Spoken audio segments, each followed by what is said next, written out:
What's everyone? How's it going? MMA here, and today we're gonna break down and talk about my predictions on this UFC fight night: Whittaker versus de Ridder. Whittaker once again back in the Middle East. I don't know exactly where you want to call it. Abu Dhabi. Where's Abu Dhabi? Saudi Arabia. I don't know, man. He just be over there, man. He's been over there for like a year. Very fascinating, man. They must love him. But before we get started with that, if you're new here, please help me out by subscribing. Pretty please. I'm just trying to hit 500 subscribers. If you guys help me out, I'd greatly appreciate it. So, with the begging aside, let's get into this video. To be honest, a lot of these guys I don't know too much about, and dare I say, I don't really care about. So we're gonna get to where it gets good in my opinion, and we're gonna go to Muslim Salikov versus Carlos Loyal. This welterweight matchup. Muslim Salikov sounds very familiar. I believe I saw him get a crazy wheel kick KO last time I saw him. Let me double check this though before I start yapping as if I know something.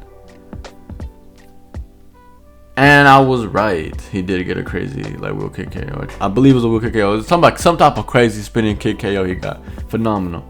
And he's taking on Carlos Loyal. Carlos Loyal, I've liked in his last couple fights. He's very strong, very good, very no Diddy, but he's just a strong man. It's the best way I can describe him. All that to say that in this matchup, I'm taking Carlos Loyal. I think he's faster, stronger, younger, more explosive. I think he's gonna go out there and get a KO.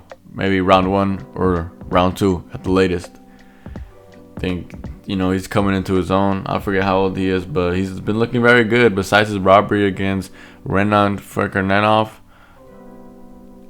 pretty nice. So I'm going with him.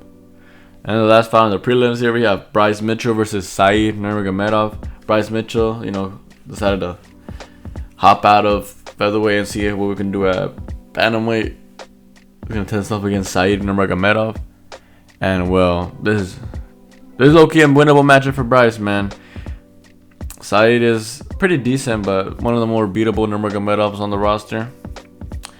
And I think Bryce has everything he really needs to win this. Good jiu-jitsu, good wrestling, pretty decent boxing. I liked his head movement against the Poirier before he got shut out. All that being said, I like his chances here a lot. And well, sorry, someone's yelling outside. I'm gonna go Bryce Mitchell by decision here. I think he's gonna just see how it's like. I just wait and just look to grow, bounce back. Going Bryce Mitchell. Now we reach the main card. Got by Nikita Krylov versus Bogdan Gucharev. I'm gonna go Bogdan Gucharev in this matchup. I just feel like he's been improving and just getting better every single time I see him. He's up and coming. Against Krylov, one of these older guys, I think he's just gonna be that slightly better due to just being more fresh. I think he'll win this one by decision. But to be honest, I don't know too much about these fellas. But on the limited knowledge I know, this is my guess. Now at the flyweight level, we have Asu Amalabaya versus Jose Ochoa. Let me see. Jose Ochoa, is this the fellow who defeated, because he's Peruvian, did he defeat Lazy Boy Rodriguez? No, that was someone else. Oh snap, this is the guy this guy's pretty active. He fought last in June. He knocked out Cody Durden, and it was very awesome KO. Going against Asuma Baibarev. Very, very good fighter. I like this guy. He's very complete. Khalistan. Oh man, bro. I'm gonna go Hasu Albayev, man. These guys are just pretty complete, man. Very hard to beat them, and especially at this flyweight level, you have to be very, very skillful to win these matchups. Very rare to land knockout, to get good knockouts at this weight. So I'm gonna go Asu Albayev just based on skill. Now, what do you guys think? Now we have the feature fight, Shara Magomedov versus Marc-Andre Bouliar. I'm gonna go Shara Magomedov, man. When was the last time he fought? I think it was in February against MVP. February feels like forever ago, man. This year's going by fast. Wow. He didn't look terrible. He just could not get his, timing going against an elusive mover like, what's his name? MVP. I feel like he's gonna come back to make a statement. You know, I am here. I'm still here. And he's gonna put out Marc-Andre Boudard in round one KO. Yeah, he's just an exciting striker. I don't know where he can ever be in the division, but for fighting guys who are unranked, I think he'll do pretty good. And this is pretty much what I predict here. Predict KO. Now we reached that co-main, Petr Yan versus Marcus McGee. You know, this low-key just came about because Petr Yan was just really trying to fight again. And, you know, there's really nothing for him up, like, where he ended the top 5, you know. Umar, I think, is trying to wait until, like, Abu Dhabi to fight. Like, I mean, this is Abu Dhabi, but, like, until October. Petr Yan said that's too long. Obviously, he was going to get the Merab matchup right away. What else? I think Corey was getting ready to fight, like, Figueiredo was scheduled already when this was getting made. Sean O'Malley and obviously Merab were going to fight each other. And I think that's pretty much the top 5. I don't know who else I'm missing here. So he's like, alright, man, give me whatever. He got Marcus McGee. Marcus McGee's pretty decent, you know. He's a very powerful guy, very good. But Petr Yan, man, he's a generational talent, man. This is the former champ, man. Don't forget, man. So I'm going to go here. I'm going to say Petr Yan by late TKO. I see it, maybe the fight going that they have pretty good striking exchanges. Maybe Marcus McGee starts doing something crazy at the first round, but then starts to get worn down. Petr Yan has very good leg kicks, probably lands some crazy stuff. In his last matchup, Marcus McGee almost got finished via leg kicks, man. Jesus, man, he was on one leg. Jonathan Martinez could just not capitalize on that and kind of fumbled the bag, for dare I say. But here we have a dangerous killer in Petr Yan where he smells blood, he's going to go after it. So that's why I'm going to predict round 3 TKO by Petr Yan. Hopefully with this win he can fight Merab after Corey does. Maybe like either December if Merab is trying to be super duper active, which he has been, bro. Holy moly.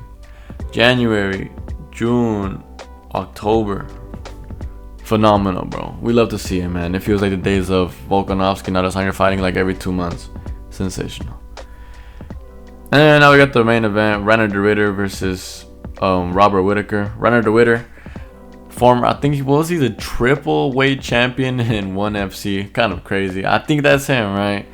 Most of the UFC had a very odd start to his career in a war against Gerald Meerschaert, where like Khamzat Chimaev put him away in 1 round. You know, all these legendary guys put him away. He struggled to put him away until round 3. Maybe just a bad matchup for him, you know, whatever it may be. Very questionable. Who else has he fought? I think he's at least fought like 2 more times. Because I know he most definitely fought. He fought Kevin Holland and he fought Bo Nickal, which was a pretty good win in my opinion. But okay, yeah. So he had the war against Meerschaert, 3rd round submission. Then he submitted Holland on that January card in Los Angeles, and then he came back in May and put away Bo Nickal via body shot TKO. Very, very good. That's probably like where people start taking him seriously. I don't know why they messed him up with Bo Nickal, to be honest. Bo Nickal was not ready for that, and we saw. And now he has Robert Whittaker, which, dare I say, he may have a chance at winning here, man. But he has to be careful, dude. I feel like, shoot, man. What are the odds on this? Okay.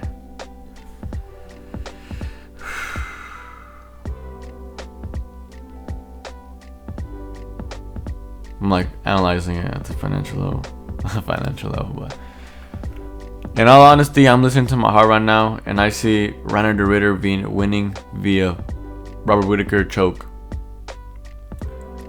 I feel like Robert Whittaker will be doing very good, maybe round 1, round 2, winning them very comfortably, and then round 3 just randomly like walking into like some shot or getting taken down via whatever, like just a banana slip heel, you know. And then Reinier de Ridder will either put him away or submit him via that mistake. And then that might be it for Whittaker. I don't know, man. It's just like he got finished by Duplessis and Chimaev already in his like last couple fights. Yeah, he beat Paulo Costa and what's his name? Ikram Alaskarov, but those guys are, you know, not the cream of the crop. How old is Reinier de Ridder? I feel like age, but look, you Whittaker ain't that old either.